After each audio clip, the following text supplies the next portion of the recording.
हम आए यहाँ अपना परिचय देने के लिए। क्या मेरा घर है और क्या मेरा नाम है। मेरा घर हिमाचलपुर शहर पड़ता है और मेरा नाम राजा हिमाचल सिंह है। मेरे पास 2 पुत्र का जोड़ा है। बड़े पुत्र का नाम नीलराज है और छोटे पुत्र का नाम कमलराज है। आज इतना समय हो गया, ना जाने आज मेरा नीलराज सेवा करने के लिए नहीं आया है। इसलिए आज मैं ऊंचे सिंहासन में बैठ करके देखता हूँ कब मेरा नीलराज आता है या नहीं आता है। होया जुदीना बाबा आ देखिए ओ भाई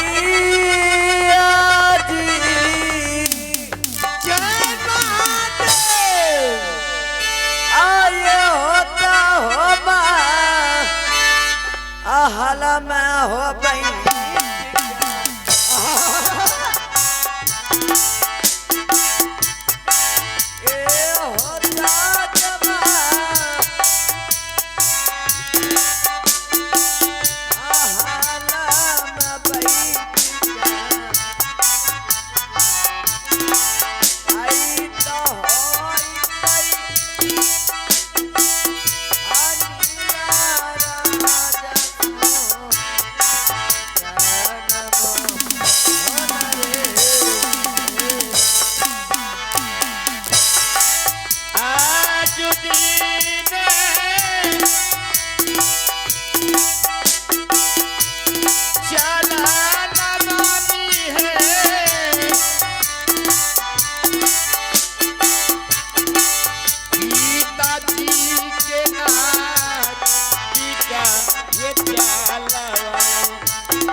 श्री की चरणों में सादर दंड परिणाम।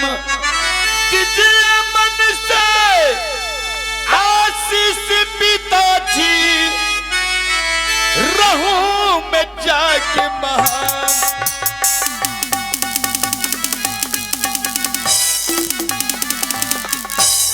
भावरा व्याकुल कमल बिना कोयल बिनु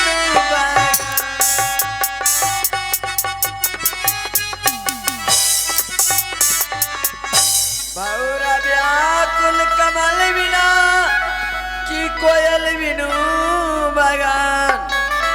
माँ व्याकुल तुम्हारे बिना बेटा जानते श्री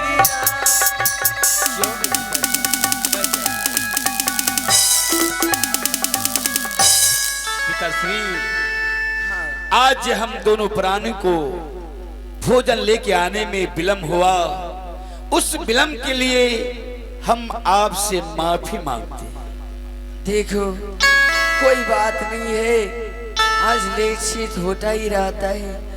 आज हम तुम दोनों प्राणी मिल करके हमें भोजन करा दो। ठीक है, क्यों नहीं। हर पुत्र को चाहिए पिता का भोजन कराना, पिता को सेवा करना। हम हंसी खुशी। महारानी पहले पिताजी का मुंह धो दो।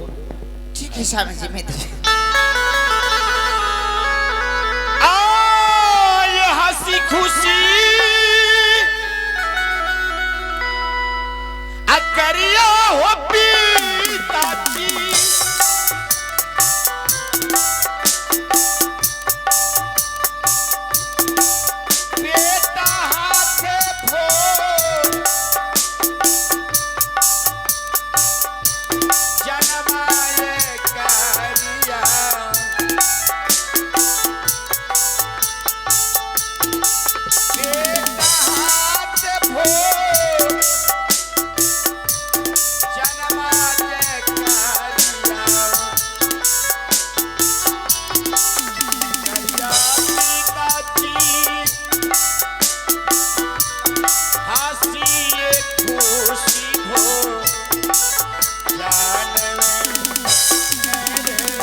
सुंदर सपनों से प्यारा है अपना घर द्वार।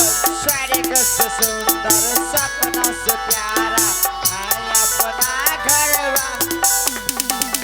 हम पर यूं ही बरसता रहे सदा पिता का प्यार, पिता का प्यार न छूटे, कभी घर द्वार न टूटे। बाबूजी का प्यार न छूटे, कभी ये घर द्वार न रूठे। स्वर्ग से सुंदर सपनों से प्यारा है अपना घर द्वार। स्वर्ग से सुंदर सपनों से प्यारा है अपना घर द्वार।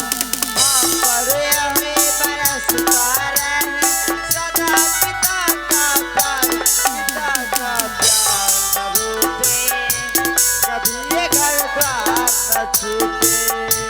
पिता का प्यार न रूठे, कभी ये घर द्वार न छूटे।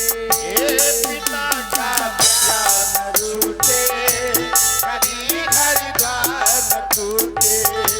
पिता का प्यार न छूटे, कभी घर द्वार न टूटे। पिता का प्यार न छूटे, कभी घर द्वार न टूटे। पिता का प्यार न छूटे, कभी घर द्वार न टूटे।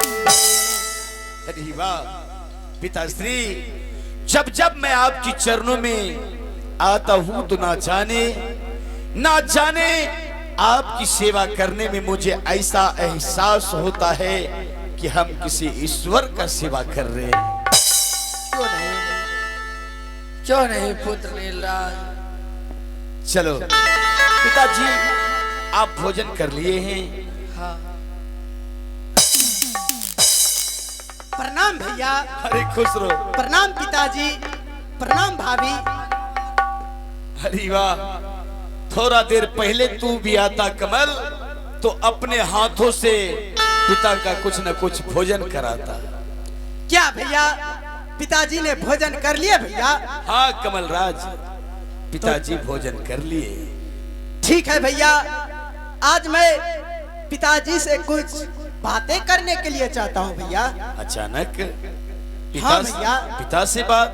हाँ भैया। ठीक है पिताजी। देखिए कमल राज, आपसे क्या कहने के लिए चाह रहे हैं? क्यों नहीं, क्या पिताजी, बात है कमलराज? शायद आपको मालूम नहीं पिताजी, इस समय क्यों आया हूँ, किस लिए आया हूँ, आपको कुछ मालूम नहीं? कोई मालूम नहीं है कमलराज। हाँ पिताजी, इस समय आने का कारण यही है पिताजी क्या है? कि सुबह होते ही ये राजपाट हम दोनों भाई के नामों से बंटवारा हो जाएगा। ये बात बोलने से पहले तुम्हारा जुबान कट करके क्यों नहीं गिर गया? पिताजी ऐसे क्यों बोल रहे हैं पिताजी?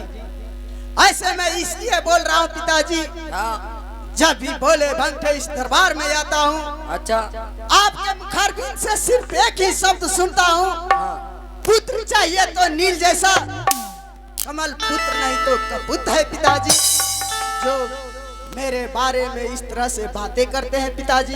मैं इसलिए बोल रहा हूँ, जब मैं कभी बड़े पुत्र को 10,000 देता हूँ, 20,000 देता हूँ, वे 40,000 इनकम करके देता है। अच्छा। मैं तुम्हें 10,000 20,000 देता हूँ, तुम 1 रुपया लौटा करके नहीं देते हो, मैं तुम पे कैसे विश्वास कर सकता हूँ? इसलिए पिताजी, आपके जीते जिए राजपाट हम दोनों भाई के नामों से बंटवारा हो जाते हैं, इससे अच्छा और क्या हो सकता है पिताजी? अरे कमलराज, जब तक मैं इस हिमाचलपुर शहर में जिंदा रहूंगा, ये राज क्या, मैं तुम्हें सुई से ताकत तक भी बांट करके नहीं दूंगा। ठीक है पिताजी, इतना गुस्सों में क्यों आ रहे हैं? हाँ। चलिए आप धीरे धीरे पीछे हो जाइए। ठीक है। और भैया आप धीरे धीरे आगे आइए भैया। कमलराज, हाँ भैया। आज तुम्हें क्या हो गया है? भैया मुझे कुछ नहीं हुआ है भैया, जरा पिताजी को समझाइए। कहीं पिताजी को जीते जी ये राजपाट हम दोनों भाई के नामों से बंटवारा हो जाते हैं तो इससे अच्छा क्या हो सकता है भैया? कमलराज, तुम ठीक कहता है, पिताजी जीवित है, इस राज को बंटवारा हो जाना चाहिए। हाँ भैया। मैं मानता हूं इस राज को तुम बांटने के लिए चाहता है। हम पिताजी से कैसे कह सकते हैं कि पिताजी इस राज को बांट दीजिए? अरे तुम देख रहा है पिताजी का उम्र अभी चौथापन चल रहा है, वृद्धा हो गया है। अच्छा। ना जाने कब ये गुजर जाए। जब पिताजी गुजर जाएंगे हम दोनों भाई आपस में बैठ के इस राजपाट को बांट लेंगे। मेरे ख्याल से तो जब तक पिताजी जीवित है तो दोनों भाई में इस राजपाट को बंटवारा ना करो।